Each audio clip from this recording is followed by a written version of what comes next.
The woman threw the bone into the dog bowl, but the bone disappeared. At the same time, a general from 1,000 years ago was praying to the goddess for food. Suddenly, he was hit by the bone. The soldiers were very panicked, thinking there was an assassin. After a thorough search, they found the bone. The soldiers believed that this was a gift from the goddess. The woman was very curious about the disappearance of the bone. She immediately tried throwing various foods into the bowl. The soldiers were very excited to see the food appear. However, the food was not enough to satisfy everyone. The general prayed to the gods again for food. Unexpectedly, the woman saw that the dog bowl was never full. She was very angry and immediately poured all the dog food into the bowl. The dog food was transported to ancient times. However, the soldiers had never seen such food before. One soldier tried eating a handful of dog food, but the next second he collapsed. His comrades believed that the dog food was unusable, but that soldier loved the dog food very much. However, the soldiers were still facing a water shortage. The general wrote a letter, hoping that the goddess would help them again. He lit the letter and put it in the bowl. Unexpectedly, the woman was choked with ashes all over her face. The girl was furious. She placed the bowl under the faucet. In ancient times, the dog bowl continued to spray water. The soldiers were overjoyed. The general, to express gratitude for the divine blessing, ordered his men to place gold and silver treasures into the basin. To her surprise, the woman discovered gold ingots and jade in the basin. She sold the gold ingots at an antique shop,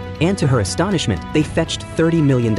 Unexpectedly, the shop owner told the woman that the jade was connected to a famous general. The woman learned from the shop owner that the general's fate was very tragic. After returning home, she discovered a large amount of antique jewelry. There was even a blood-stained letter. The kind-hearted woman wanted to help the general solve his problems, rushed to the supermarket and purchased all the supplies in the store, intending to give them all to the general. At this point, the ancient people could no longer endure their hunger and rushed to the general demanding more food. The helpless general could only lead the crowd to pray to the gods for supplies, but received no response. Just as everyone was despairing, the dog bowl suddenly erupted with a large amount of supplies. Everyone was overjoyed and grateful for the goddess's generosity.